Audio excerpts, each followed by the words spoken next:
I don't know if you've noticed, but we're kind of in a race here, a race of civilizations. There are roughly 1.5 billion Muslims in the world, and Islam is, according to many sources, the fastest growing religion, mostly due to high birth rates. Now, if you have one group that's growing faster than any other group, it's only a matter of time before they outnumber you. It may be 50 years, it may be 500 years, but unless something changes, the group that grows the fastest eventually forms a majority.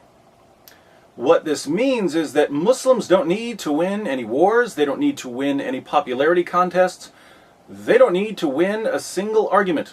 If they want Islam to dominate the world, they simply need to sit back and wait, and they need the rest of us to sit back and wait.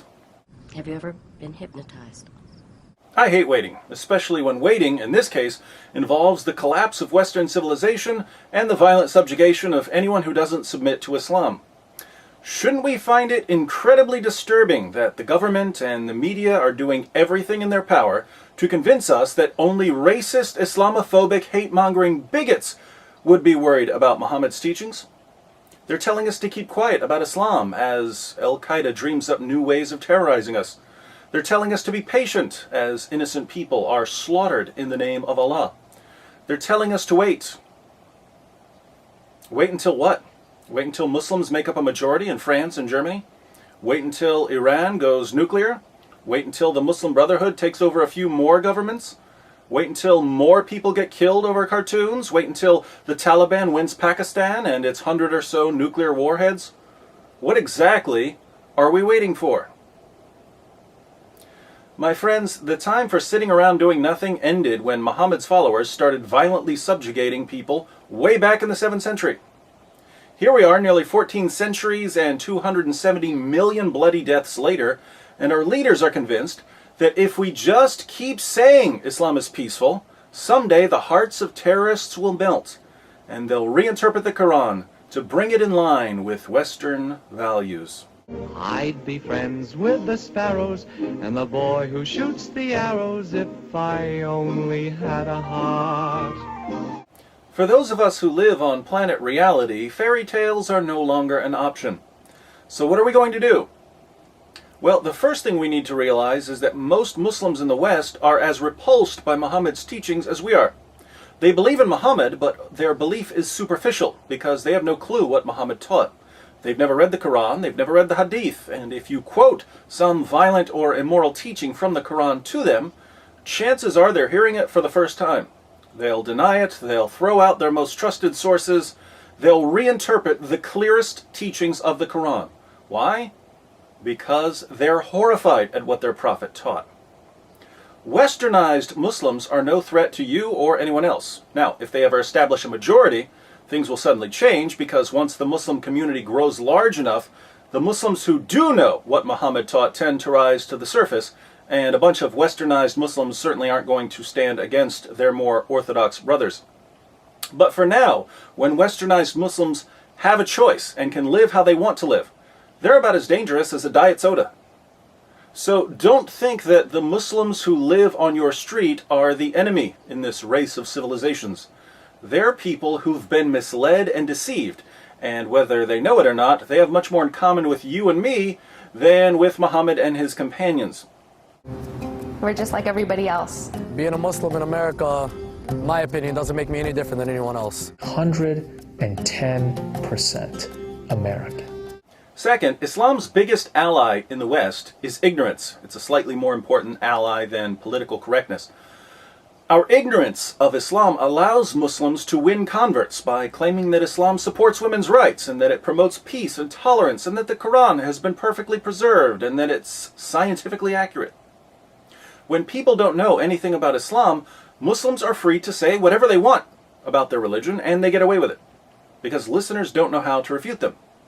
I've met lots of converts to Islam over the years, but I've never met anyone who converted to Islam after doing a careful investigation of the Muslim sources. People don't convert to Islam based on accurate information. They convert to Islam based on misinformation. Liar! Liar! Our ignorance of Islam also allows Muslims to deceive our leaders and the media. If the facts about Muhammad's life were common knowledge, ABC and the BBC and TLC wouldn't be spouting such nonsense to their viewers. Politicians wouldn't be tickling our ears with flowery drops of drivel. They'd never get away with it because people would know better. So Western Muslims don't know what their religion teaches, and non-Muslims don't know what Islam teaches. This dual ignorance helps Muslims win converts, it keeps the media and politicians in the dark, and it gives Islam a privileged status that no other religion or ideology could ever dream of. The race of civilizations, then, comes down to a race of information. Can we get accurate information into people's heads as fast as Muslim leaders and the media and politicians are getting misinformation into people's heads? If we can get the facts about Muhammad and the Quran into the public arena, you're not going to see anyone converting to Islam, and many of the superficial, westernized Muslims who only believe in Muhammad because they don't know much about him will leave Islam faster than a care leader can cry Islamophobia.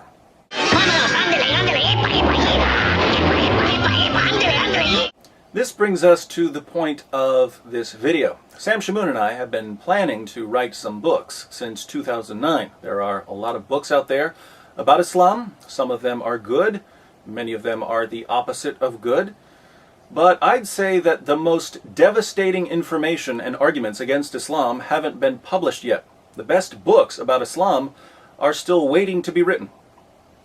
Sam and I decided a while back to fill in some of the gaps in the literature. It's been a couple of years now, and we've put out a ton of articles and dozens of videos and lectures and debates, and we've done plenty of episodes of Jesus or Muhammad, but we've never had the time or the funding to put together some of the more thorough resources we'd like to work on. We have families and children and bills to pay, and writing entire books means we'd have to set aside other projects for a while, which in turn means that we'd starve and get kicked out of our apartments for not paying the rent.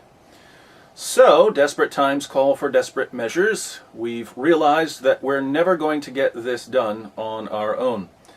That's why we're turning to you for help. We're asking our viewers and readers to chip in for a couple of months. If we can scrape together enough funds to pay the bills while we work on 2 or 3 books, Sam and I are going to sit down and focus on writing some brutal critiques of Muhammad and Islam. If you'd like to make a one-time contribution to our work, now would be the perfect time. You can visit my blog, answeringmuslims.com. There's a PayPal link there. It only takes a minute or so to make a donation, and you can use a credit card. There aren't too many causes out there that are more important than defending Western civilization from a system designed to destroy it. We're ready to do our part, but this time we can't do it without your support. Please pass this video on to anyone who might be interested, and most importantly, please, please, please pray for us.